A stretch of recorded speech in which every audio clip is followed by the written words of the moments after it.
आज हमारा lecture number 2। तो सॉल्ट ब्रिज की हमने बात करी थी कि सॉल्ट ब्रिज का फंक्शन क्या क्या था। सॉल्ट ब्रिज काम कर रहा था, दो काम कर रहा था स्पेशली। अगर हम बात करें तो एक काम था इसका इलेक्ट्रिकल न्यूट्रलिटी को मेंटेन करना,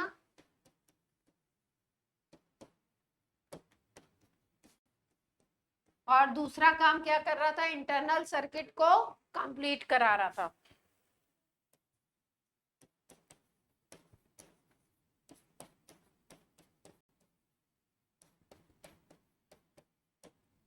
ठीक है, अब हमने इसमें KCl या KNO3, तो आप पूछ सकते हैं कि क्या सॉल्ट ब्रिज में हमेशा KCl या KNO3 भर सकते हो, या KCl को KNO3 को हमने क्यों चूज किया।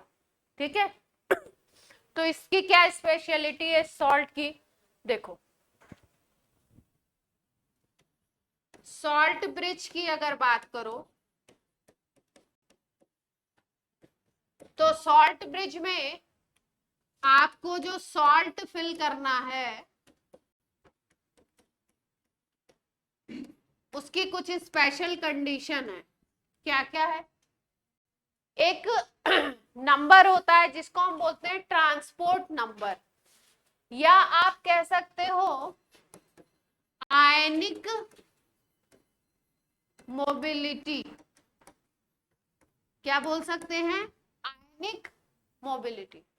हमको ऐसा सॉल्ट लेना है जिसमें आयनिक मोबिलिटी जो हो, आयंस की मोबिलिटी जो हो, जैसे K+ और Cl-, ये जो आयन है, सपोज मान लीजिए कि 1 सेकेंड में K+ आयन सॉल्यूशन के अंदर 100 चले जाते हैं।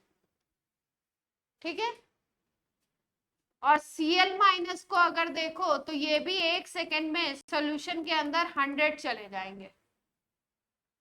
अगर दोनों की स्पीड बोल सकते हो या पर सेकेंड उनका नंबर बोल सकते हो जो सॉल्यूशन के अंदर पहुंचेगा, तो अगर ऐसा सॉल्ट है जिसमें दोनों जो आयंस हैं उनकी आयनिक मोबिलिटी सेम है, तब वो सॉल्ट ब्रिज में अच्छे तरीके से काम करेगा। क्यों, जैसे मान लो आयनिक मोबिलिटी कुछ इस तरीके की हो कि यहाँ पे K+ 25 जाए और Cl- मान लो जा रहा हो 100। ठीक है, तो जहां Cl- 100 जाएगा तो Cl- को किस तरफ जाना है, दो कंटेनर थे अपने, एक में जिंक की रॉड थी और ZnSO4 का सोल्यूशन था, एक में कॉपर की रॉड थी और किसका सोल्यूशन था, कॉपर सल्फेट का। ये जो हमने छोटा सा सॉल्ट ब्रिज लगाया था, इस सॉल्ट ब्रिज के थ्रू क्या हो रहा था, यहां से Cl- इधर आ रहा था और K+ कहां जा रहा था, इस तरफ जा रहा। ठीक है, अगर 1 सेकेंड में 100 Cl- इधर आते हैं और उसी 1 सेकेंड में 100 K+ इधर आते हैं, तो आप क्या देखोगे कि जितना पॉजिटिव चार्ज इधर से खत्म होगा Zn+2 से कंबाइंड होकर Cl- का, उतना ही नेगेटिव चार्ज इधर SO4-2 का खत्म होगा। तो क्या रहेगा, ओवरऑल में बैलेंस रहेगा। लेकिन अगर कोई आपने ऐसा सॉल्ट ले लिया जिसमें कि जो पॉजिटिव आयन है और निगेटिव आयन है उसकी आयनिक मोबिलिटी अलग अलग हो गई, कोई तो एक तरफ 25 जा रहा है, कोई एक तरफ 100 जा रहा है, तो जो 25 जाएगा वो तो कम चार्ज को बैलेंस करेगा, और जिस तरफ 100 जाएगा उधर चार्ज क्या होगा, ज्यादा बैलेंस आउट हो जाएगा। तो इस तरीके से इम्बैलेंस क्रिएट हो जाएगा, एक तरफ से पॉजिटिव, एक तरफ चार्ज ज्यादा बना रहेगा।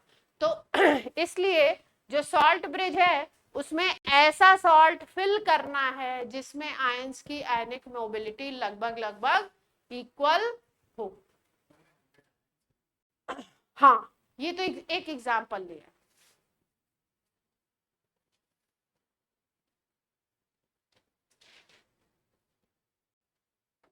एक एग्जांपल लिया है कि आपको आयनिक मोबिलिटी आयंस की क्या होनी चाहिए, सेम होनी चाहिए।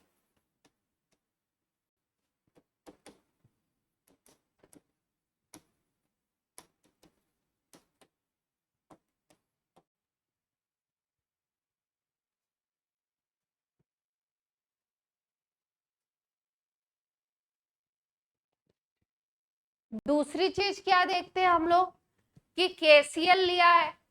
अब ऐसा सॉल्ट, कोई भी ऐसा सॉल्ट सॉल्ट ब्रिज में भरिए जो आपका सेल के सॉल्यूशन से रिएक्ट करके सॉल्युबल कंपाउंड बना दे। अगर इनसॉल्युबल कंपाउंड बनाएगा तो यहाँ पे डिपॉजिट होने लगेगा और वो भी इलेक्ट्रिसिटी के फ्लो में क्या करेगा, ऑब्स्ट्रक्शन पैदा करेगा। तो इसका मतलब आपको कैसा सॉल्ट लेना है सॉल्ट ब्रिज में, जो अंदर जाके रिएक्ट करके कैसा सॉल्ट बनाए, सॉल्युबल, सॉल्यूशन में चला जाए। अगर सॉल्युबल होगा तो सॉल्यूशन में चला जाए। ठीक है, तो ऐसे भी लिख सकते हैं। सेम आयनिक मोबिलिटी एक पॉइंट लिख लिया और दूसरा पॉइंट लिखिए, salt should form soluble compound in solutions।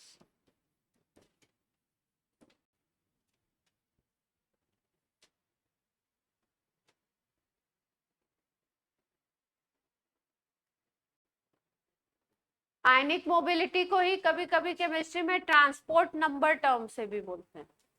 ठीक है, जैसे मान लो कि किस एक जगह पे कहीं पे कुछ सामान पहुंचाना है और हर्ष को बोला गया तो हर्ष 1 मिनट में 100 वो सामान 100 पहुंचा देता है, और अगर तन्मय को बोला गया तो 60 पहुंचाता है ना। तो इक्वलिटी आएगी।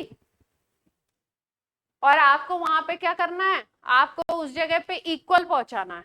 ऐसा रखना है आपको कि या तो दोनों 100 पहुंचाए, या दोनों अगर पहुंचा रहे हैं तो 60 पहुंचाए। इस तरीके की रिक्वायरमेंट है। तो क्या रखना पड़ेगा, दो ऐसे बंदों को रखना पड़ेगा जो क्या करें, सेम नंबर में उस थिंग को वहां पे पहुंचा। ठीक है, तो इसी तरीके से ऐसा सॉल्ट लेना है जिसमें दोनों सॉल्ट का ट्रांसपोर्ट नंबर सेम हो।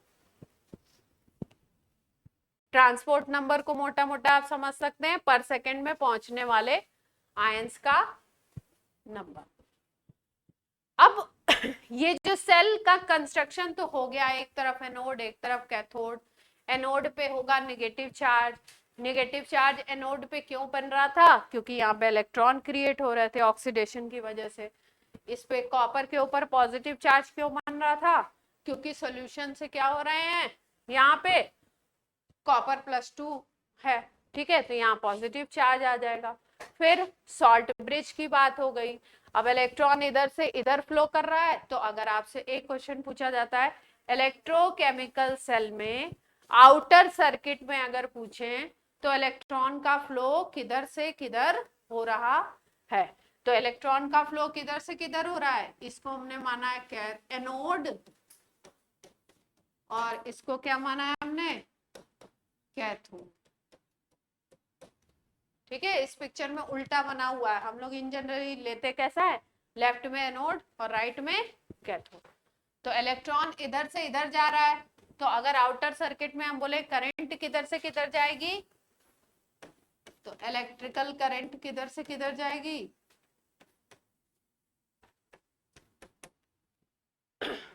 इलेक्ट्रॉन एनोड टू कैथोड, तो electrical current cathode to anode. ठीक है,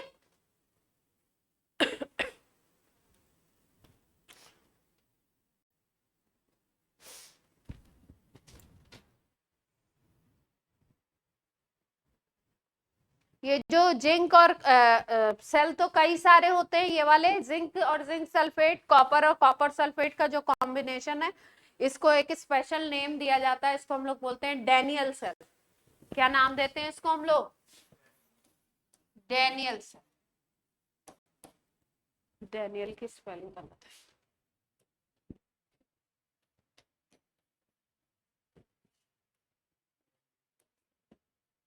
लिखती हूँ देख के, डैनियल सेल बोलते हैं।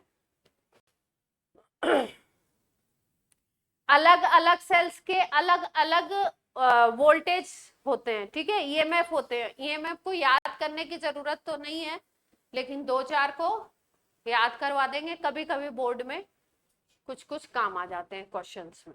ठीक, अब देखो ये इलेक्ट्रोकेमिकल सेल है, तो इलेक्ट्रोकेमिकल सेल में एक टर्म हम लोग बार बार यूज करेंगे, उसको हम बोलते हैं इलेक्ट्रोड पोटेंशियल। तो आज हम क्या सीखने वाले हैं, इलेक्ट्रोड पोटेंशियल के बारे में बात करने वाले हैं। ठीक, इलेक्ट्रोड पोटेंशियल क्या है, देखिए अगर आप बात करो किसी भी इलेक्ट्रोड की, एनोड की या कैथोड की, तो मोटी मोटी लैंग्वेज में तो ये बोलते हैं कि एनोड की या कैथोड की जो इलेक्ट्रॉन लूजिंग या इलेक्ट्रॉन गेनिंग टेंडेंसी होती है उसी को हम बोलते हैं इलेक्ट्रोड पोटेंशियल। इलेक्ट्रॉन गेनिंग या इलेक्ट्रॉन लूजिंग टेंडेंसी को क्या बोलते हैं, इलेक्ट्रोड पोटेंशियल। लेकिन अगर कैलकुलेट करना है तो कैलकुलेशन इससे नहीं होता है। कैलकुलेशन कैसे होता है, देखिए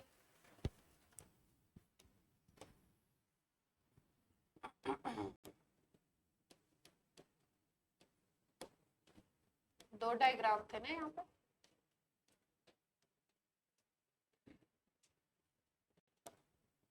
देख उल्टा डायग्राम और लगा है तो सब उल्टा होता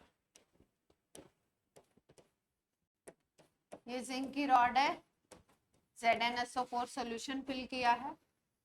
दूसरा आपका कॉपर सल्फेट और किसकी रॉड थी, कॉपर। ठीक, दोनों को कनेक्ट कर दिया, यहाँ पे क्या लगा दिया, सॉल्ट ब्रिज लगा दिया। अब देखो इस सेटअप में हो क्या रहा है, अगर हम देखें तो इस पे क्या होने वाला है, जिंक की जो मेटल है वो क्या करेगी, Zn+2 और 2 इलेक्ट्रॉन रिलीज करेगी। इसकी अगर बात करो, आशय क्या हुआ, तबीयत खराब लग रही है, Cu+2 2 इलेक्ट्रॉन गेन करेगा और क्या बनाएगा, Cu सॉलिड। ठीक, तो एक जगह हो रहा है ऑक्सीडेशन,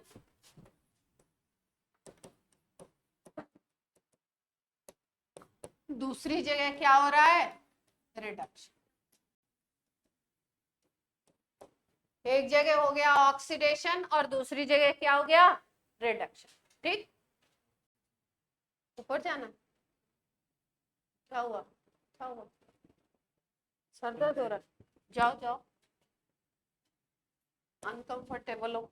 ठीक, अब यहाँ पे क्या होगा, Zn+2 बनते जाएंगे, यहाँ पे इस सॉल्यूशन में Zn+2 बनेंगे पॉजिटिव चार्ज, और यहाँ पे Cu+2 इससे जाकर के यहाँ पे क्या होगा, एडअप होता जाएगा।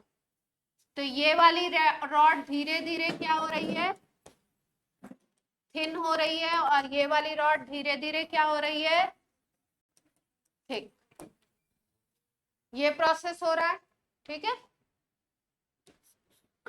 इसको ऑक्सीडेशन हाफ सेल बोलोगे और इस रिएक्शन को क्या बोलोगे, reduction half cell. Oxidation half cell और रिडक्शन हाफ सेल।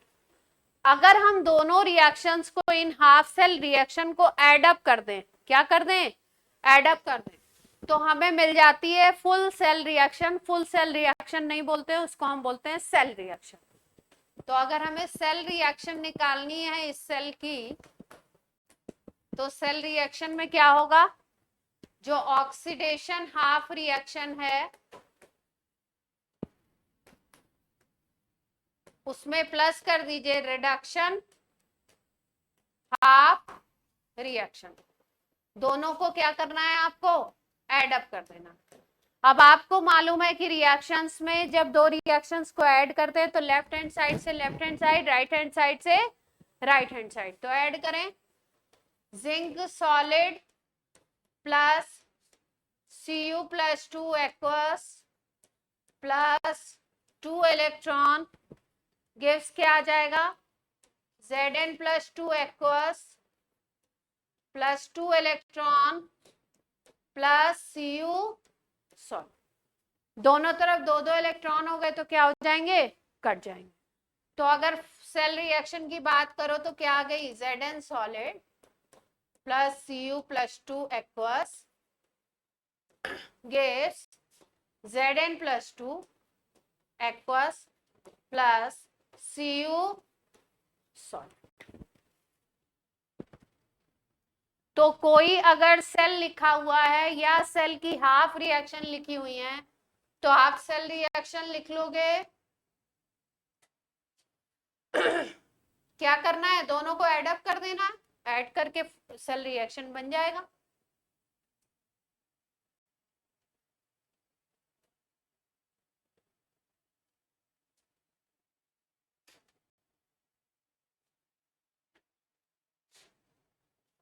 क्या बोलेंगे इसको, सेल रिएक्शन।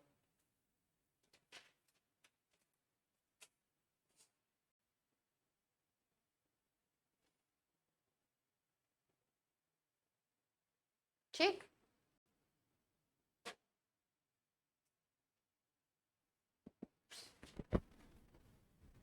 नोट हो गया ऑनलाइन। हाफ सेल रिएक्शन से हमने क्या बना लिया, सेल रिएक्शन। अब इसी तरीके से इस सेल रिएक्शन के थ्रू हम लोग करते हैं सेल रिप्रेजेंटेशन। क्या करते हैं, सेल रिप्रेजेंटेशन। सेल रिप्रेजेंटेशन देखिए कैसे किया जाता है, ध्यान से देखिए। हमारी सेल रिएक्शन क्या थी, सेल रिएक्शन थी Zn+2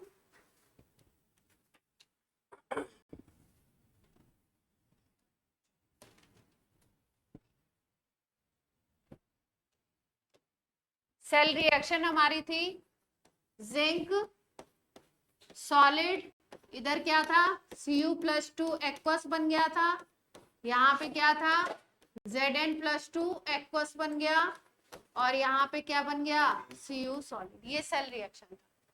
अगर इसको सेल रिप्रेजेंटेशन करना है, मतलब फॉर्मल वे में किस तरीके से ये तो रिएक्शन है, अगर रिप्रेजेंट करते हैं फॉर्मल वे में किसी सेल को तो उसको बोलते हैं सेल रिप्रेजेंटेशन। और उसको लिखने का तरीका क्या होता है, देखो एनोड को लेफ्ट हैंड साइड में लिखेंगे।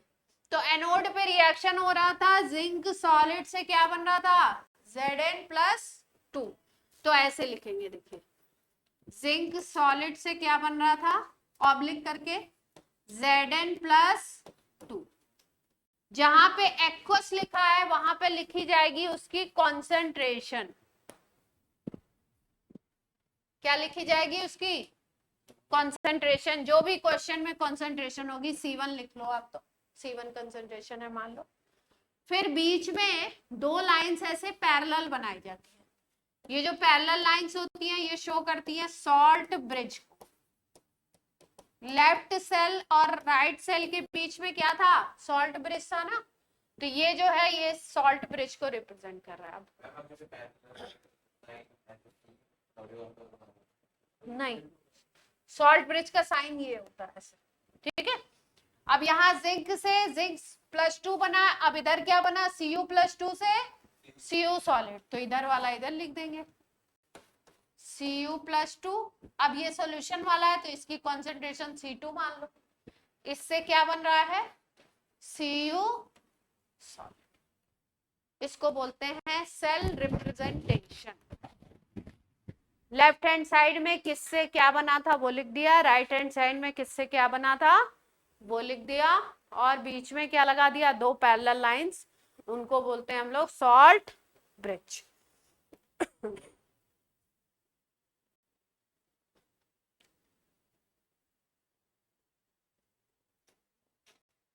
ठीक है,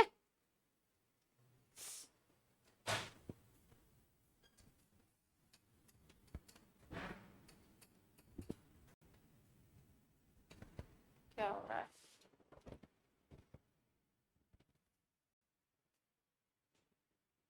तो अगर किसी सेल का सेल रिप्रेजेंटेशन लिखा है तो आप पता कर लेंगे कि कौन सी रिएक्शन हो रही है, कहाँ पे ऑक्सीडेशन हो रहा है, कहाँ पे रिडक्शन हो रहा है, ये पता कर लेंगे। लेफ्ट हैंड साइड में ऑक्सीडेशन, और आपको देखने से भी पता लगना चाहिए ऑक्सीडेशन का मतलब क्या होता है, किसी स्पीसीज पे चार्ज इंक्रीज करेगा। चार्ज क्यों इंक्रीज करता है? क्योंकि वो स्पीसीज ऑक्सीडेशन में इलेक्ट्रॉन को लूज करती है। तो जिंक से क्या बन रहा है? Zn+2, मतलब ये ऑब्वियसली ऑक्सीडेशन है।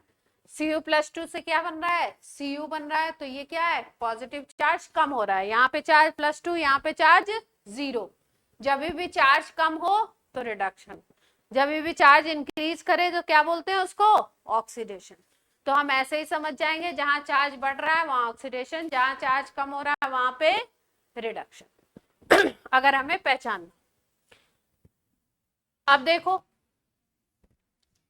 जैसे ये लेफ्ट हैंड साइड का कंटेनर था, यहाँ पे जिंक की रॉड थी, यहाँ पे जिंक सल्फेट फिल्ड, ठीक, प्रोसेस हो रही थी। इधर पे जिंक सॉलिड से Zn+2 बन रहा था और 2 इलेक्ट्रॉन रिलीज हो रहे। ये जो इलेक्ट्रॉन है ये किसके ऊपर आ जाएंगे? रॉड के ऊपर आ जाएंगे।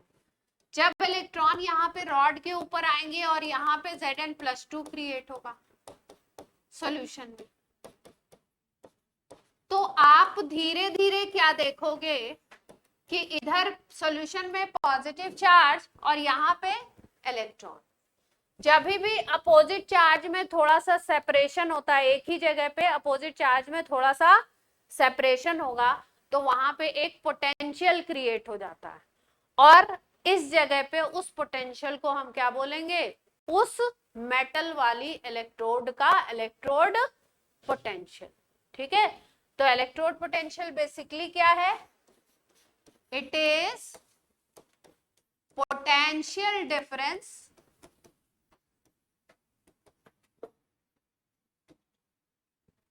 created between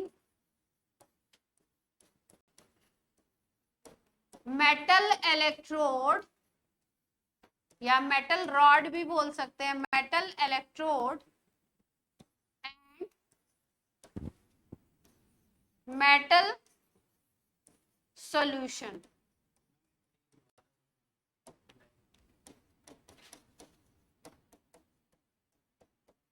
इलेक्ट्रोड पोटेंशियल की बात कर रहे हैं हम। इलेक्ट्रोड पोटेंशियल क्या है?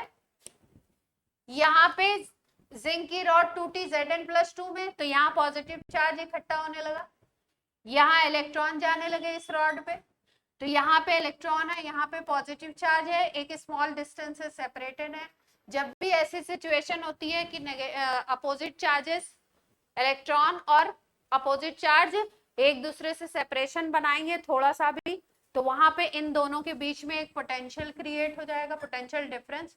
और इस केस में जब मेटल रॉड और सॉल्यूशन के बीच में जो पोटेंशियल डिफरेंस क्रिएट होता है, उसको अगर मेजर करो तो उसको हम बोलते हैं उस इलेक्ट्रोड का पोटेंशियल। जिंक रॉड का क्या हो गया? ये पोटेंशियल। इसकी वैल्यू जो कैलकुलेट करोगे, हाँ, और डेफिनेशन अगर बोलनी है तो डेफिनेशन क्या बोलोगे? Potential difference between metal rod and metal solution. जो सॉल्यूशन के बीच में और मेटल की रॉड के बीच में जो भी पोटेंशियल डिफरेंस क्रिएट हो रहा है, that is called electrode potential of that metal. हाँ, मटाने लिख लीजिए।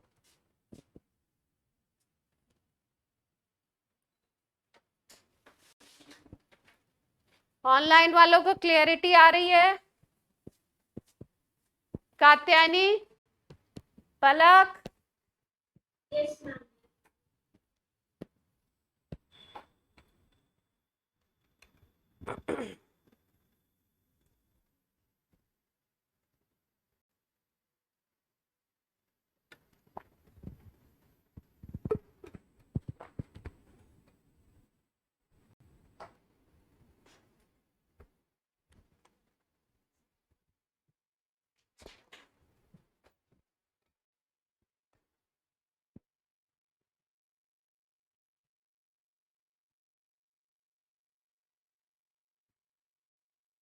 पेन में नोट कर लिया?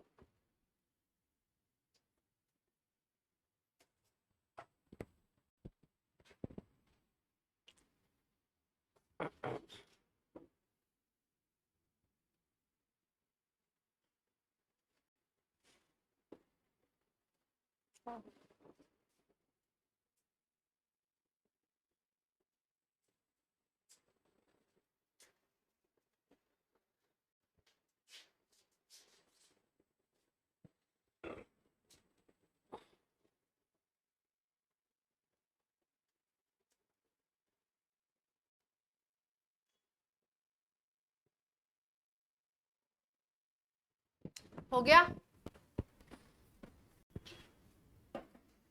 तो अब देखो, अब बात हुई कि क्या फिर इलेक्ट्रोड पोटेंशियल जहां पे ऑक्सीडेशन हो रहा है वहीं पे आप बात करोगे, या जहां पे रिडक्शन हो रहा है वहां पे भी बात करोगे? तो ये बोला गया कि दोनों जगह पे बात करी जाती है। जहां पे ऑक्सीडेशन होता है उसको हम बोलते हैं ऑक्सीडेशन इलेक्ट्रोड पोटेंशियल, और जहां पे रिडक्शन होगा वहां पे जो पोटेंशियल डिफरेंस क्रिएट होगा उसको क्या बोलोगे? Reduction electrode potential. तो इसका मतलब oxidation electrode potential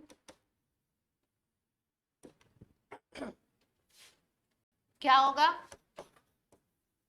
reaction in विच, या आप कह सकते हो इलेक्ट्रोड एट विच ऑक्सीडेशन अकर, वहां पे क्या बोलोगे? ऑक्सीडेशन रिएक्शन अगर कंसीडर कर रहे हो आप तो पोटेंशियल को बोलोगे ऑक्सीडेशन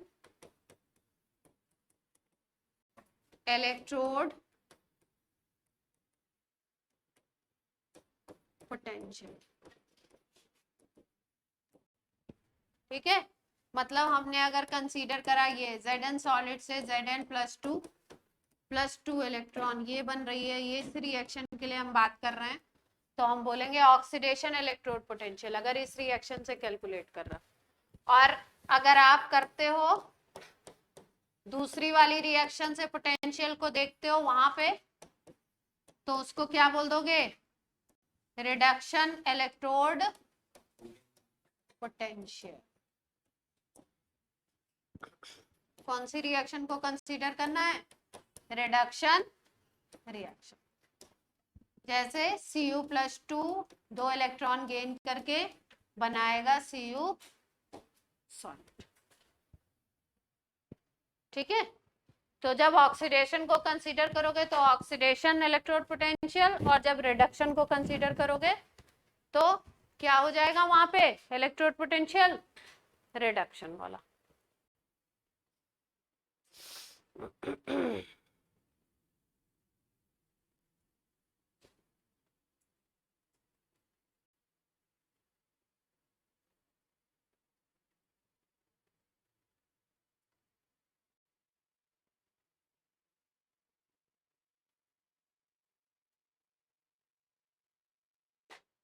इसको लिखना है तो ऐसे लिखेंगे ई ऑक्सीडेशन, इसको लिखना है तो ऐसे लिखेंगे ई रिडक्शन,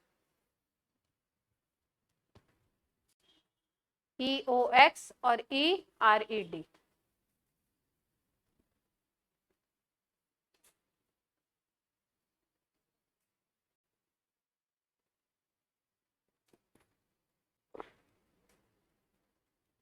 ठीक है, अब ये तो बात होगी ऑक्सीडेशन पोटेंशियल और रिडक्शन इलेक्ट्रोड पोटेंशियल की बात होगी। दूसरी बात आती है, एक टर्म यहाँ पे यूज करते हैं स्टैंडर्ड।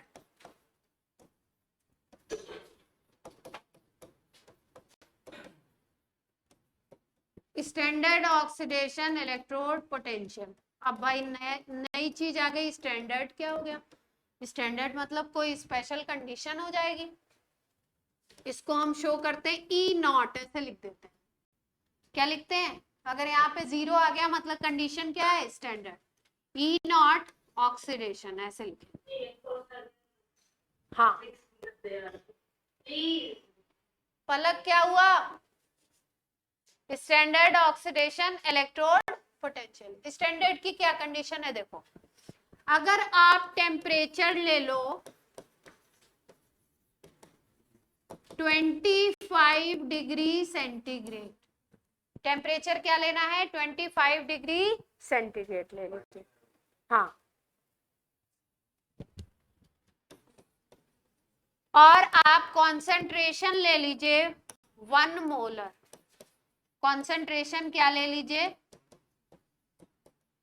इलेक्ट्रोड का जो सॉल्यूशन है उसमें कॉन्सेंट्रेशन क्या ले लीजिए? 1 मोलर, 1 एम। एग्जाम्पल नहीं, स्टैंडर्ड की डेफिनेशन इस पे बनेगी। जब ऑक्सीडेशन पोटेंशियल आप कैलकुलेट करोगे किस टेम्परेचर पे, किसी भी मेटल का, 25 डिग्री सेंटीग्रेड और 1 मोलर कंसंट्रेशन वाले सॉल्यूशन में, तो उस ऑक्सीडेशन पोटेंशियल को बोलोगे स्टैंडर्ड ऑक्सीडेशन पोटेंशियल। यानी कि आप ऐसे कह सकते हो, electrode potential at this condition, इसको क्या बोला जाएगा, स्टैंडर्ड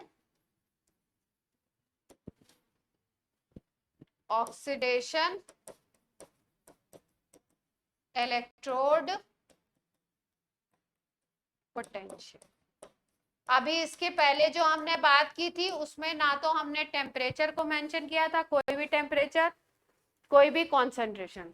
अभी हमने क्या बोल दिया, स्टैंडर्ड जैसे ही बोला, स्टैंडर्ड वर्ड लगाते ही टेम्परेचर क्या हो जाना चाहिए 25 और कंसंट्रेशन क्या हो जानी चाहिए सॉल्यूशन की 1 मोलर। इस पे अगर किसी मेटल का आप निकाल रहे हो ऑक्सीडेशन पोटेंशियल तो उसको बोलोगे standard oxidation potential, electrode potential. ठीक है, शॉर्ट में बोलते हैं SOP। इलेक्ट्रोड नहीं लिखते, इसमें लिखेंगे स्टैंडर्ड ऑक्सीडेशन पोटेंशियल, SOP की बात कर रहे हैं।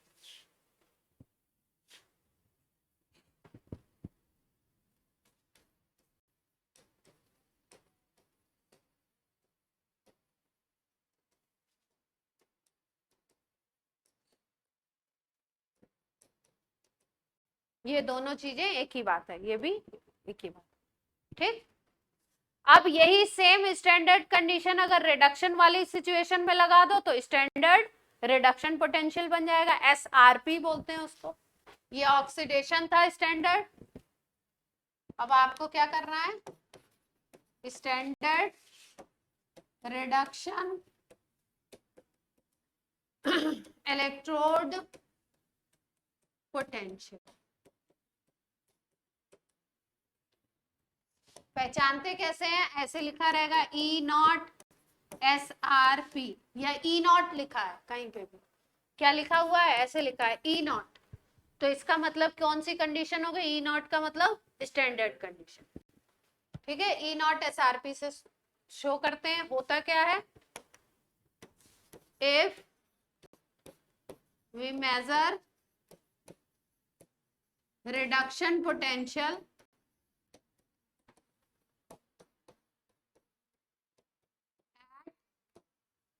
at 25 degree centigrade and 1 molar concentration, then it is called standard reduction potential, SRP। तब उसको क्या बोलते हो, SRP, स्टैंडर्ड रिडक्शन पोटेंशियल।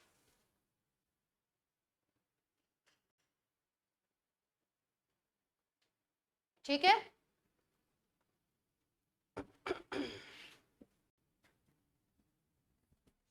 अब देखो, एक जिंक की रॉड ली गई, जिंक की रॉड से एक्सपेरिमेंट किया गया। एक आपका एक स्टूडेंट यहाँ पे कर रहा था इलेक्ट्रोड पोटेंशियल को कैलकुलेट करने की कोशिश, और एक कोई बाहर की कंट्री में जिंक की रॉड को लेकर के कर रहा था। ठीक है, दोनों ने वैल्यू निकाली, एक ने सपोज वैल्यू निकाली +X वोल्ट और दूसरे वाले ने वैल्यू निकाली -X वोल्ट।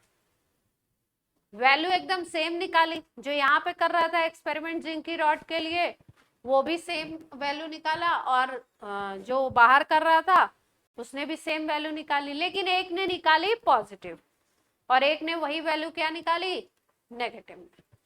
तो बोला गया भाई एक ही मेटल का हम निकाल रहे हैं इलेक्ट्रोड पोटेंशियल, तो अलग अलग कैसे आ सकता है। ठीक है, तो देखा गया, फिर दोनों के एक्सपेरिमेंट को देखा गया, तो उसी मेटल के लिए एक जो बच्चा था वो क्या कर रहा था, ऑक्सीडेशन रिएक्शन से निकाल रहा था, और एक जो बच्चा था वो क्या कर रहा था, रिडक्शन की रिएक्शन से निकाल रहा था। तो जो ऑक्सीडेशन की रिएक्शन से निकाल रहा था उसकी वही वैल्यू थी और रिडक्शन वाले की भी वही वैल्यू थी, लेकिन दोनों के साइन में क्या था, डिफरेंस था। मान लो एक का आ रहा था +2 वोल्ट और दूसरे का आ रहा था -2 वोल्ट। इसका मतलब अगर किसी मेटल को आप सेम रखते हो, जैसे मैंने एक एक्सपेरिमेंट दिया कि तन्मय और हर्ष को एक्सपेरिमेंट करना है और जिंक मेटल का इलेक्ट्रोड पोटेंशियल निकालना है।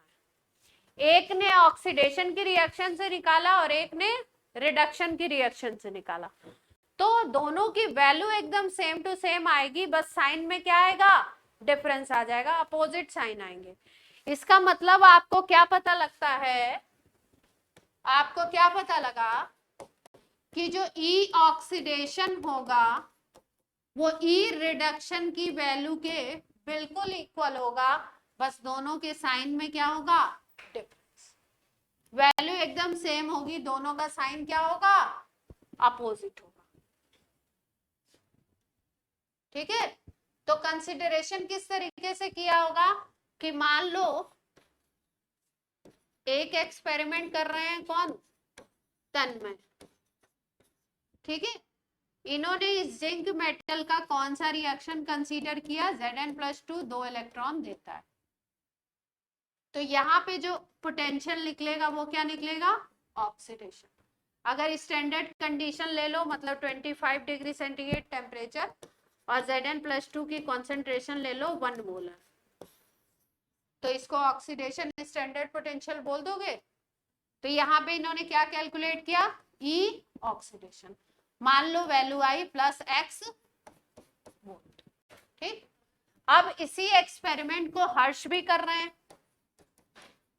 लेकिन हर्ष क्या कर रहे हैं, ये वाली रिएक्शन को कंसीडर नहीं कर रहे हैं, हर्ष दूसरी रिएक्शन को कंसीडर कर रहे हैं। Zn+2 इलेक्ट्रॉन, Zn सॉलिड बना रहे हैं, तो ये तो रिडक्शन का रिएक्शन है, इलेक्ट्रॉन गेन कर रहा है। तो यहां से अगर स्टैंडर्ड कंडीशन में 25 डिग्री सेंटीग्रेड टेम्परेचर और कॉन्सेंट्रेशन कितनी ली है, 1 मोलर, इस कंडीशन में अगर ये निकालेंगे, कैलकुलेट करेंगे, तो ये क्या निकालेंगे, ई नॉट रिडक्शन पोटेंशियल निकाल देंगे। तो दोनों की वैल्यू कैसी आएगी, अगर इनकी x वोल्ट आई है +x, तो इनकी क्या आएगी, अगर इनकी -x आएगी तो इनकी क्या आएगी, +x। इसका मतलब ई ऑक्सीडेशन पोटेंशियल किसी मेटल का उसके रिडक्शन पोटेंशियल के जस्ट इक्वल होगा, बस साइन में क्या आएगा, डिफरेंस।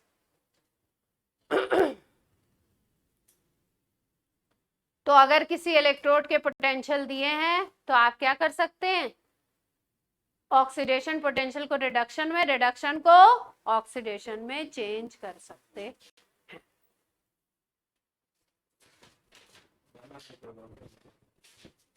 ठीक, अब देखो, अब बोले ऑक्सीडेशन और रिडक्शन में जब पता नहीं लग रहा है कि कौन किस एक्सपेरिमेंट से निकाल रहा है, तो इस तरीके से क्या हो जाएगा, बहुत कंफ्यूजन क्रिएट हो जाएगा। तो आईयूपीएसी ने बोला कि ऐसा करिए आप कि केवल रिडक्शन को, जब कोई बोले कि हम निकाल रहे हैं इलेक्ट्रोड पोटेंशियल, तो आप क्या मानोगे कि हम निकाल रहे हैं रिडक्शन पोटेंशियल। मतलब स्टैंडर्ड इन्होंने किसको मान लिया, आईयूपीएसी ने रिडक्शन को स्टैंडर्ड मान लिया। मतलब किसी अगर इलेक्ट्रोड का बोले इलेक्ट्रोड पोटेंशियल, तो आप क्या समझेंगे, उसकी किसकी बात हो रही है, रिडक्शन। तो ये कन्वेंशन किसने दिया, आईयूपीएसी ने। ठीक है, क्योंकि इस तरीके के कंफ्यूजन होने लगे। तो आईयूपीएसी का कन्वेंशन क्या था, आईयूपीएसी ने बोला कि अगर आपको बोलना है इलेक्ट्रोड पोटेंशियल, किसी ने बोला इलेक्ट्रोड पोटेंशियल, तो इस वर्ड का क्या मतलब है कि किसकी बात कर रहे हैं हम, रिडक्शन पोटेंशियल। मतलब स्टैंडर्ड किसको मान लिया, रिडक्शन।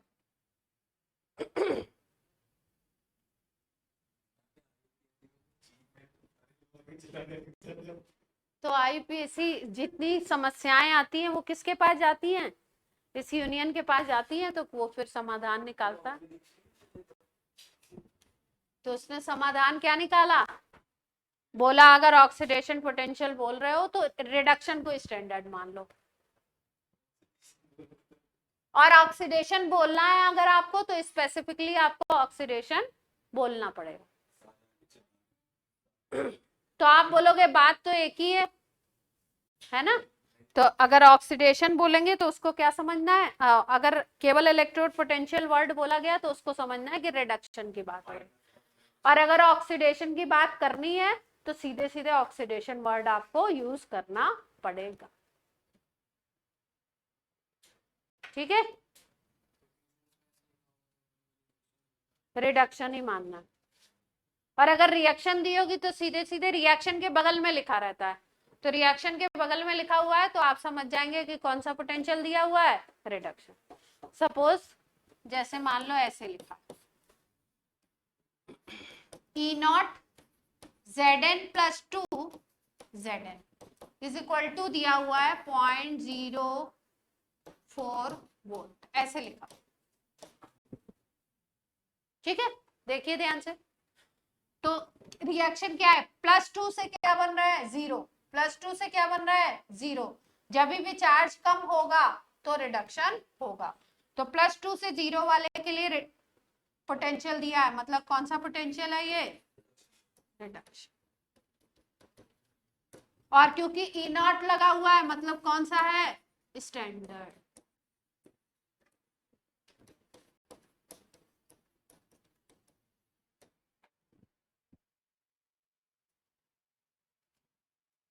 तो इक्वेशन से भी हम पहचान सकते हैं, इस तरीके से भी लिखा हुआ होगा।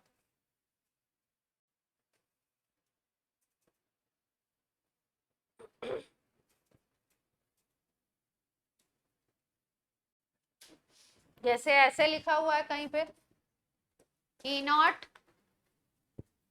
सी U oblique C U plus 2, ये वैल्यू लिखी हुई है सपोज, है ना? ऐसे लिखी हुई। सी यू से क्या बन रहा है? सी यू प्लस 2। तो 0 से क्या बन रहा है? प्लस 2। चार्ज बढ़ रहा है, इसका मतलब क्या हो रहा है? ऑक्सीडेशन। रिएक्शन ऑक्सीडेशन की है तो पोटेंशियल भी किसका होगा? ऑक्सीडेशन। Standard oxidation potential. ठीक है, अब पहचान लेंगे।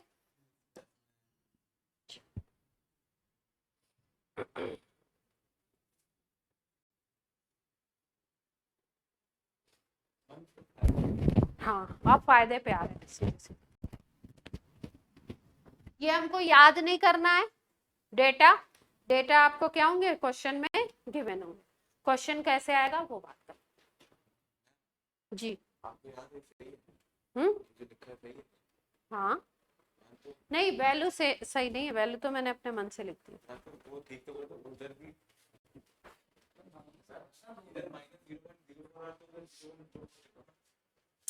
अरे ये दूसरी मेटल है प्रभु, सेम मेटल थोड़ी है। नहीं, हम तो कहीं से भी उठाया हमने, मतलब सेम मेटल के लिए वैल्यू सेम होगी नालायक। ये थोड़ी है कि इस इलेक्ट्रोड और इस इलेक्ट्रोड की इधर कॉपर लगाए इधर जिंक लगाए, दोनों की वैल्यू एक मेटल के लिए एक वैल्यू है। ऑक्सीडेशन वाला बस इतना समझाने की कोशिश की जा रही है कि ये पोटेंशियल कौन सा है। Cu से Cu प्लस 2 बन रहा है तो मतलब रिएक्शन किसकी है? ऑक्सीडेशन की। तो इस पोटेंशियल को क्या बोल रहे हैं? Standard oxidation potential. ये वैल्यू तो मैंने अपने मन से ले ली। ये दोनों सेम थोड़ी होगी, ये जिंक की वैल्यू है, वो कॉपर की वैल्यू है। अगर इधर भी हम जिंक का रिएक्शन लिखते Zn से Zn प्लस 2 बनाते तब वैल्यू सेम लिखनी पड़ती है। तुम लेफ्ट हैंड साइड और राइट हैंड साइड की दोनों की वैल्यू सेम ले रहे हो? नहीं, ये ले रहा था। हाँ सही है, सही किया।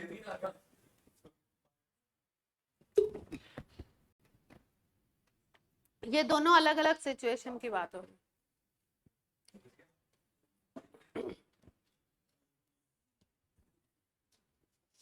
चलो इसमें क्वेश्चन कैसा आता है, अभी सब लोगों ने क्लास में पूछा कि भैया इसका एडवांटेज क्या है, ये जो इतनी सारी हमने पढ़ी ऑक्सीडेशन रिडक्शन फलाना ढिमका, इसका एडवांटेज क्या है, ठीक है।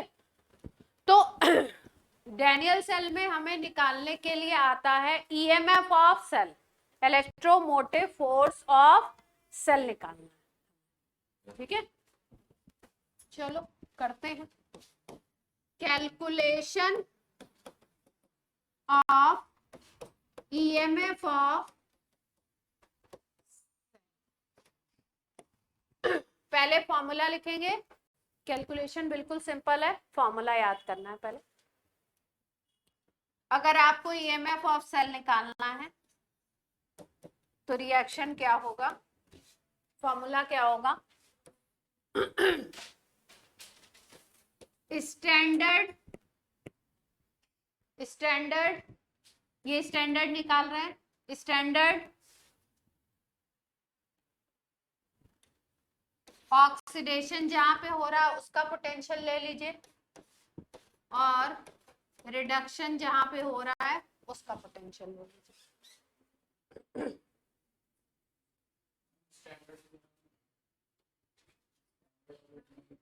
स्टैंडर्ड कंडीशन ही ले, नहीं इलेक्ट्रोमोटिव फोर्स, इलेक्ट्रोमोटिव फोर्स, ठीक है। दूसरा क्या तरीका हो सकता है ई नॉट ऑफ सेल निकालने का, हाँ E naught reduction minus E naught oxidation, ठीक।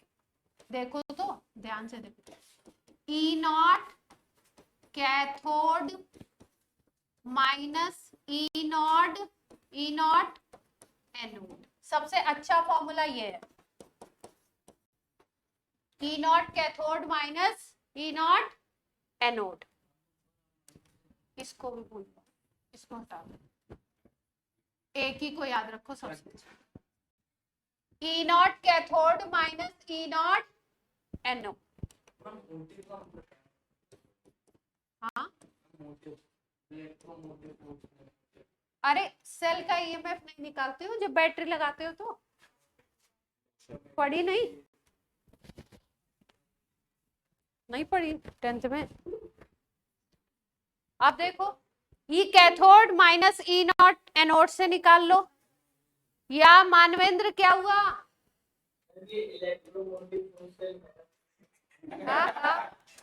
सब इसी पे अटके हुए, ई राइट माइनस ई लेफ्ट,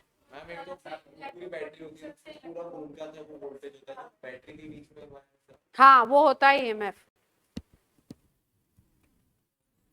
जिसको हम लोग इससे निकालते हैं शायद फिजिक्स में, तो एक फॉर्मूला ऐसा कुछ पढ़ते थे ना, E is equal to V minus IR, या तो पढ़ा होगा या पढ़ोगे, 12th में पढ़ोगे, हाँ अब मुझे नहीं याद है ज्यादा इस समय, मैंने ये तुक्का लगाया ये वाला, और यहाँ पे IR की जगह छोटा R आएगा ना, कौन सा रेजिस्टेंस होता है जो छोटू सा रेजिस्टेंस जिसको बोलते हैं, ई राइट माइनस ई लेफ्ट, ऐसे भी याद रख सकते हो, ई कैथोड माइनस ई एनोड भी याद रख सकते हो, ई ऑक्सीडेशन प्लस ई रिडक्शन भी याद रख सकते हो, हाँ क्या पहचान जाएंगे ना हम लोग, अभी करते हैं सवाल, ठीक है। और अगर बिल्कुल ही कुछ भी नहीं समझ में आ रहा है तो सबसे लास्ट तरीका क्या है, ई सेल निकालने का, E naught cell, E higher minus E lower, E higher minus E lower, हाँ अभी बता रहे, ठीक है, इसमें कैथोड और एनोड दोनों के रिडक्शन पोटेंशियल लेने हैं आपको। अगर ये फॉर्मूला यूज करोगे तो दोनों के क्या लेने हैं, रिडक्शन पोटेंशियल। अगर ये फॉर्मूला भी यूज करोगे तो दोनों के क्या लेने हैं, रिडक्शन पोटेंशियल। ठीक है, पहले फॉर्मूला में बस जो ऑक्सीडेशन पोटेंशियल होगा, जहां पे ऑक्सीडेशन हो रहा होगा और जहां पे रिडक्शन हो रहा होगा, उन दोनों को ऐड अप कर रहा है। बाकी सब में क्या है, बीच में माइनस का साइन है। ये याद होता है तो ये याद कर लो, ये याद होते हैं तो ये याद कर लो। ठीक है, सबसे अच्छा है कि कैथोड माइनस एनोड वाला याद हो जाए। अगर इससे भी सवाल करने नहीं आ रहे हैं तो सबसे अच्छा है दोनों के रिडक्शन पोटेंशियल निकालिए, और जो बड़ा रिडक्शन पोटेंशियल हो उसमें से छोटे को माइनस कर दीजिए। ठीक है, एक सवाल बनाते हैं तब आपको बात समझ में आएगी। फॉर्मूला सारे नोट कर लो, चारों के चारों। चलिए एक सवाल कर लीजिए।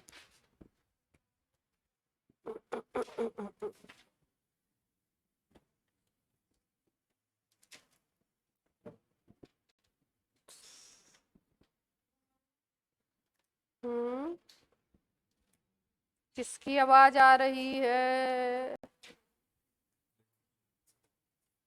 क्या बात है बच्चों?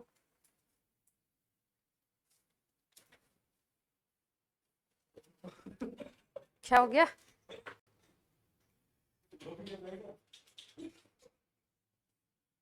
चलो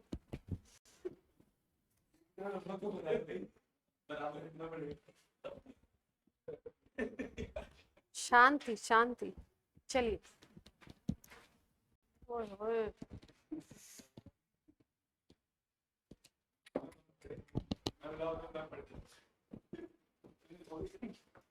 हर्ष शैतानी नहीं करिए।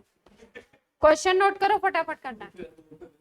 रिएक्शन दे रखा है 2Ag प्लस, आवाज नहीं, 2Ag प्लस कैडमियम बन रहा है 2Ag प्लस Cd प्लस 2। ठीक है, क्वेश्चन में लिख रखा है सीधे सीधे स्टैंडर्ड रिडक्शन पोटेंशियल दे रखा है, SRP दिया हुआ है, Ag प्लस से Ag बन रहा है। इसके लिए SRP की वैल्यू है प्लस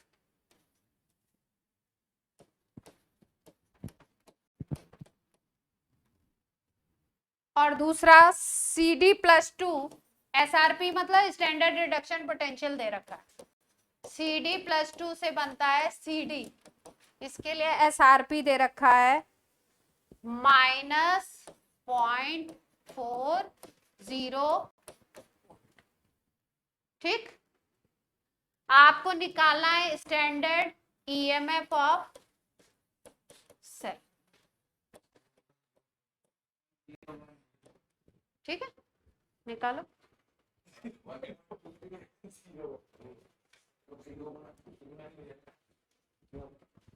नीचे के जितने फॉर्मूला थे उसमें क्या था आपका, सब में क्या यूज करना था, रिडक्शन पोटेंशियल। तो अपने को क्वेश्चन में क्या दे रखे हैं, रिडक्शन पोटेंशियल ही यूज करने और रिडक्शन पोटेंशियल ही दे रखे हैं। अब आपको क्वेश्चन में ये पता लग रहा है कौन सा कैथोड का रिएक्शन है, कौन सा एनोड का है। अब मैंने पूछा कौन सा कैथोड का रिएक्शन है, कौन सा एनोड का। नहीं, ये भी पूछा गया।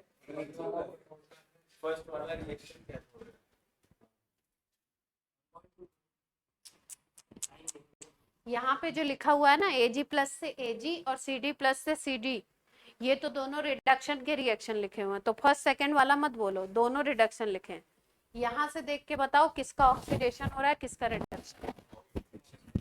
हाँ, Cd का ऑक्सीडेशन, इसका हो रहा है ऑक्सीडेशन, यानी अगर क्वेश्चन में पूछा जाए कि एनोड कौन सा मेटल है, तो एनोड कौन सी मेटल है? कैडमियम। और कैथोड का क्या होता है? रिडक्शन। तो सिल्वर से क्या बन रहा है? सिल्वर। प्लस से क्या बन रहा है? सिल्वर। तो यहाँ पे क्या हो रहा है? रिडक्शन। इसका मतलब कैथोड कौन सी मेटल है, ये भी पूछते हैं क्वेश्चन ना, सिल्वर। ठीक।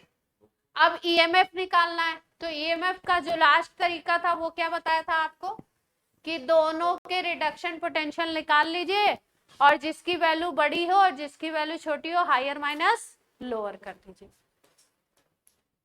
तो ई नॉट सेल क्या आएगा?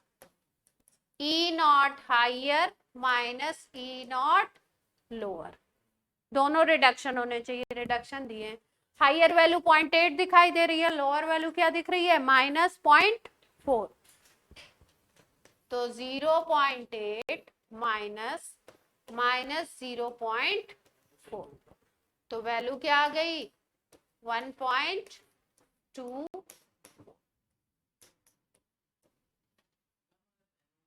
और कैथोड और एनोड से अगर करते तो उस फॉर्मूला से कर लेते, हाँ वैल्यू सेम आएगी। अगर कैथोड एनोड से करोगे तो वैल्यू क्या आएगी? सेम। कैथोड का मतलब क्या करना है? सिल्वर वाले इलेक्ट्रोड का लगाना है। और एनोड का मतलब क्या करना है? इसका लगाना है। E naught cathode minus E naught anode भी फॉर्मूला था ना।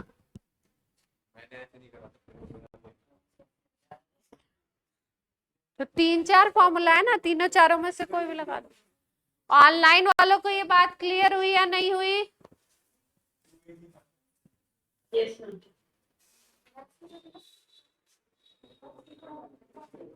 भूवी Yes. ठीक है। तो E naught higher minus E naught lower कर दीजिए, दोनों को रिडक्शन में कन्वर्ट करके बड़े वाले में से छोटा वाला माइनस कर दीजिए, उससे भी आपको आ जाएगा। कैथोड एनोड पहचानना है तो रिएक्शन देख लीजिए, रिएक्शन के अकॉर्डिंग आप पहचान लेंगे कौन सी मेटल एनोड है, कौन सी मेटल कैथोड है। ठीक है। और अगर आपको राइट लेफ्ट करना है तो उससे भी कर सकते हैं। भाई ये कैथोड था, ये क्या था? एनोड था। तो आपको सीधे करना क्या था? ई नॉट सेल निकालने के लिए ई राइट माइनस ई लेफ्ट करना था, है ना, या ई cathode minus E naught anode करना था, यही तो करना था। वो फॉर्मूला भी लगा सकते थे। कैथोड किसका बनाया था हमने? सिल्वर का, यानी सिल्वर वाले का लगा दो। और एनोड किसका बनाया था? कैडमियम का, तो कैडमियम वाले का लगा दो। तो वैल्यू क्या आ रही है? वैल्यू तो सेम ही आएगी, कोई भी फॉर्मूला। ठीक है।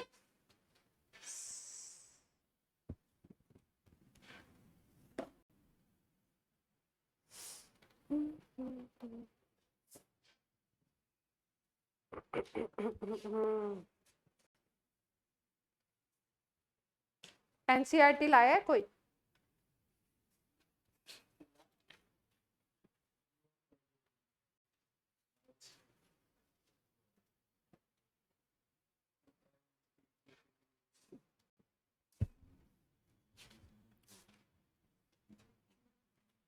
हर्ष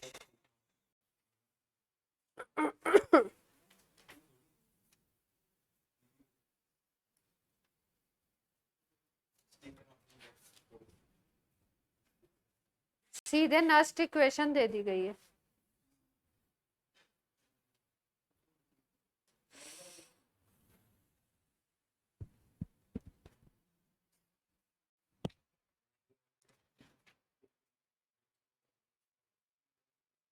नहीं, चैप्टर में नहीं कम किया होगा, जो चैप्टर हटाए होंगे वही हटाए होंगे, चैप्टर के अंदर कम थोड़ी करेंगे। चैप्टर को खराब नहीं करेंगे।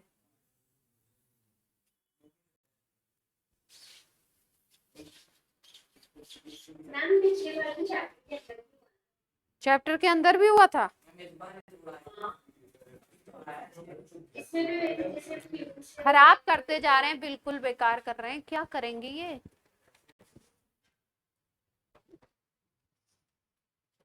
एनसीईआरटी का क्वेश्चन कर दो। एनसीईआरटी को भी हमको क्या देना चाहिए, रिस्पेक्ट। हाँ, सेल रिएक्शन दिया है, zinc solid +2 Ag positive solution है, बन रहा है जिंक +2 Ag सॉलिड। ठीक है, ये रिएक्शन दिया हुआ है। हाँ, क्वेश्चन क्या क्या है देखिए, विच इलेक्ट्रोड इज नेगेटिवली चार्ज्ड, कौन सा इलेक्ट्रोड होगा, सिल्वर या जिंक, जिसपे नेगेटिव चार्ज होगा। आपको पता है एनोड पे ऑक्सीडेशन होता है, उसी पे नेगेटिव चार्ज आता है, इलेक्ट्रॉन उसी पे रिलीज होते हैं। तो देख लीजिए एनोड कौन सा है, वही हो जाएगा negative charge. The carriers of charge, the carriers of current in cell, current carrier कौन है, इलेक्ट्रॉन। और फिर आपको लिखना है individual reaction at each electrode, अलग अलग, ये तो पूरी रिएक्शन लिखी है ना, अलग अलग इलेक्ट्रोड पे, कैथोड पे कौन सी रिएक्शन होगी, एनोड पे कौन सी होगी, उस रिएक्शन को लिखना। चलिए क्वेश्चन का आंसर करिए।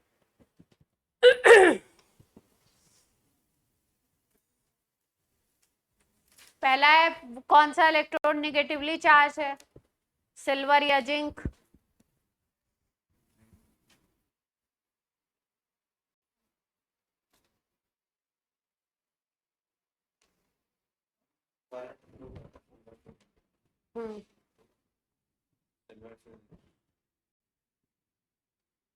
सिल्वर से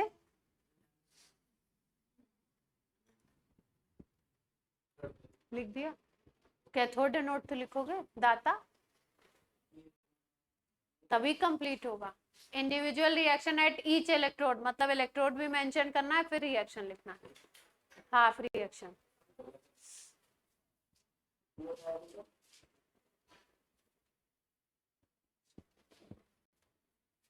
तुम अपना करो तन्मय, अपना अपना करो, सब लोग झांक के रहो एक दूसरे का।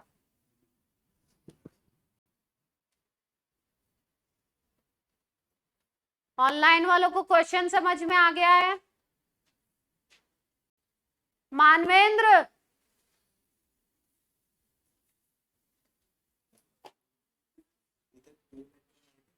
मानवेंद्र बोलेगा मैम सुनते ही नहीं है।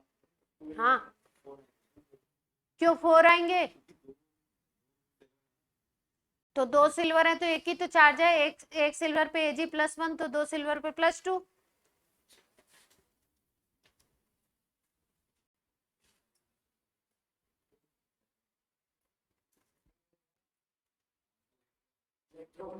इलेक्ट्रॉन ही आंसर है किसका, सेकंड का।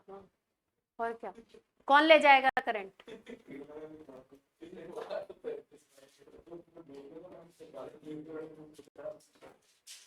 चलिए अब बता दीजिए आंसर, साक्षी बताइए फर्स्ट आंसर। जिंक का इलेक्ट्रोड नेगेटिवली चार्ज होगा, रीजन सबको पता लग रहा है। क्यों? क्योंकि जिंक पे क्या हो रहा है, अरे देख लिया भाई। अच्छा, यहाँ पे क्या हो रहा है, ऑक्सीडेशन देख पा रहे हैं आप, और जहां पे ऑक्सीडेशन होता है वो इलेक्ट्रोड कैसे काम करता है, एनोड की तरह। ठीक है, और यहाँ पे क्या हो रहा है, रिडक्शन, जहां रिडक्शन होगा वो कैसे काम करेगा, कैथोड की तरह। तो पहला आंसर क्या हो गया।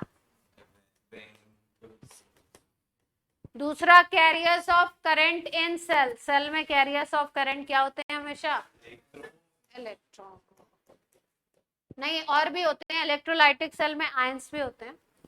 Individual reaction at each electrode, cathode पे क्या रिएक्शन हो रही है, एनोड पे क्या रिएक्शन हो रही है, जल्दी से बोल दीजिए। वेरोनिका, ऑनलाइन वालों को आवाज नहीं आ रही है? वेरोनिका बोलो जल्दी। एनोड पे क्या रिएक्शन होगा, कैथोड पे क्या होगा? एनोड पे होगा जिंक सॉलिड से Zn+2 इलेक्ट्रॉन। अनिष्का आ गया? पक्का? इजी था। कैथोड पे क्या हो जाएगा? सिल्वर प्लस से क्या बनाना है हमको? 2 इलेक्ट्रॉन दे करके सिल्वर सॉलिड। ठीक है, क्लियर है? स्टार बनाइए बड़ा सा कॉपी में।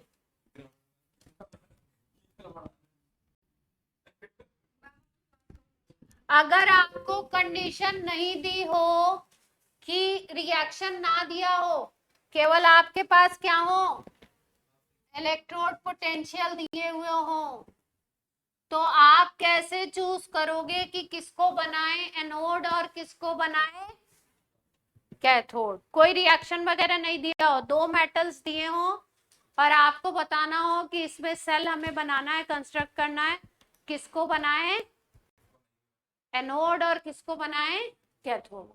तो आपको कंडीशन क्या याद रखनी है? हर सेल में, हर इलेक्ट्रोकेमिकल सेल में यही कंडीशन चलेगी। कंडीशन क्या याद रखनी है? Electrode which have less SRP value, जिसकी स्टैंडर्ड रिडक्शन पोटेंशियल की वैल्यू कम होगी, that will be anode in electrochemical cell। ठीक है, 2 मेटल्स की अगर इलेक्ट्रोड पोटेंशियल दिया है तो आपको क्या देखना है? जिसकी वैल्यू छोटी होगी उसको क्या बनाना पड़ेगा? एनोड। जैसे मान लो ये लिखा है, जिंक का दे दिया, जिंक का स्टैंडर्ड इलेक्ट्रोड पोटेंशियल दे रखा है, Zn+2 से बन रहा है जिंक। यहाँ पे पोटेंशियल मान लो दे रखा है कुछ भी इस तरीके से।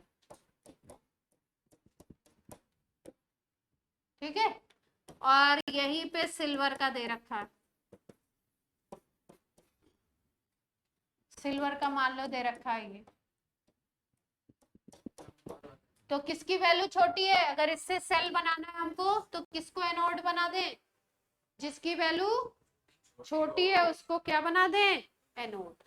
तो छोटी वैल्यू किसकी हो गई? इसकी हो गई माइनस में प्लस। तो जिंक को क्या बनाएंगे? एनोड। और दूसरे वाले को क्या बनाएंगे? क्या है, गाना क्यों गा रहे हो? दूसरे वाले को क्या बनाएंगे? कैथोड। ऑब्वियस सी बात है, एक एनोड एक कैथोड। देखना किसको है? स्टैंडर्ड रिडक्शन पोटेंशियल को। ठीक, अच्छा, एसआरपी की जो वैल्यू होती है, एसआरपी की वैल्यू में आप कंफ्यूज नहीं होइएगा। जैसे कहीं पे लिखा है एजी प्लस से एजी बन रहा है ना, और किसी किसी रिएक्शन में ऐसे लिखा था ना, यहाँ पे देखो 2Ag प्लस से 2Ag है ना। तो जो ये नंबर ऑफ इलेक्ट्रॉन है, आपके नंबर ऑफ एटम्स हैं, उनसे फर्क नहीं पड़ता है किसी मेटल के इलेक्ट्रोड पोटेंशियल पे। इलेक्ट्रोड पोटेंशियल की वैल्यू क्या रहेगी उस मेटल के लिए? सेम टू सेम रहेगी। ठीक है, इसका फर्क दूसरी तरीके से पड़ेगा, अभी हम लोग पढ़ेंगे जब नर्स्ट इक्वेशन, तो उसमें इसका फर्क पड़ेगा। ठीक है, बाकी अगर लिखा हुआ है 2Ag प्लस से 2Ag बन रहा है और इलेक्ट्रोड पोटेंशियल लिखे हैं, तो मतलब वो Ag प्लस से Ag का ही इलेक्ट्रोड पोटेंशियल है, नंबर ऑफ इलेक्ट्रॉन से मतलब नहीं।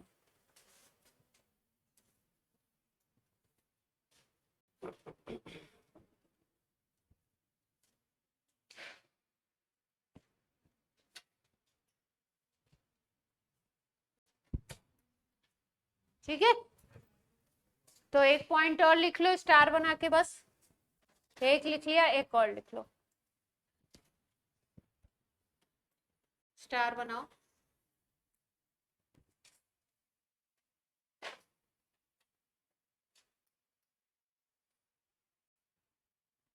आपने स्टार कौन सा वाला बनाया बोला? रिड्यूसिंग जैसा आप बनाना चाहो, रिड्यूसिंग नेचर। रिड्यूसिंग नेचर का मतलब है कौन सी स्पीसीज अच्छे तरीके से रिड्यूसिंग एजेंट की तरह काम करेगी और कौन सी स्पीसीज गंदे तरीके से काम करेगी। मतलब अच्छा रिड्यूसिंग एजेंट कौन है और गंदा रिड्यूसिंग एजेंट कौन है, किसके बेसिस पे कंपेयर करना है हमको, ई नॉट रिडक्शन पोटेंशियल की बेसिस पे। ठीक है, तो क्या ध्यान देना है आपको, एक ही लाइन याद रखिए, electrode which have less value of E naught SRP that act as good reducing agent।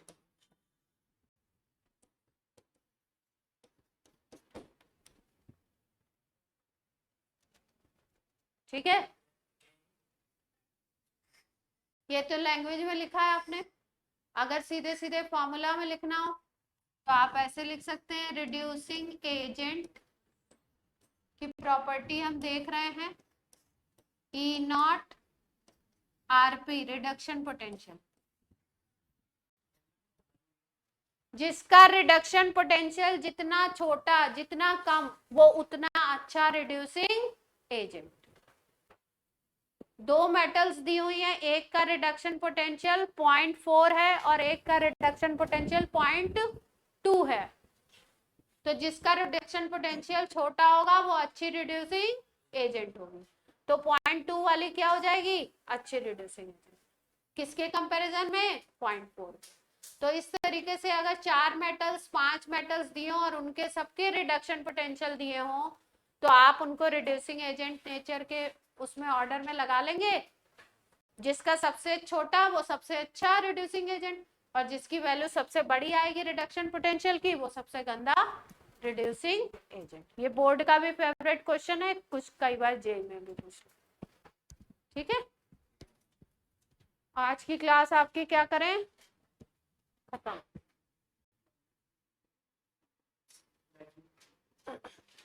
आपको इस चैप्टर के प्रिंटेड वाले नोट्स मिल चुके हैं,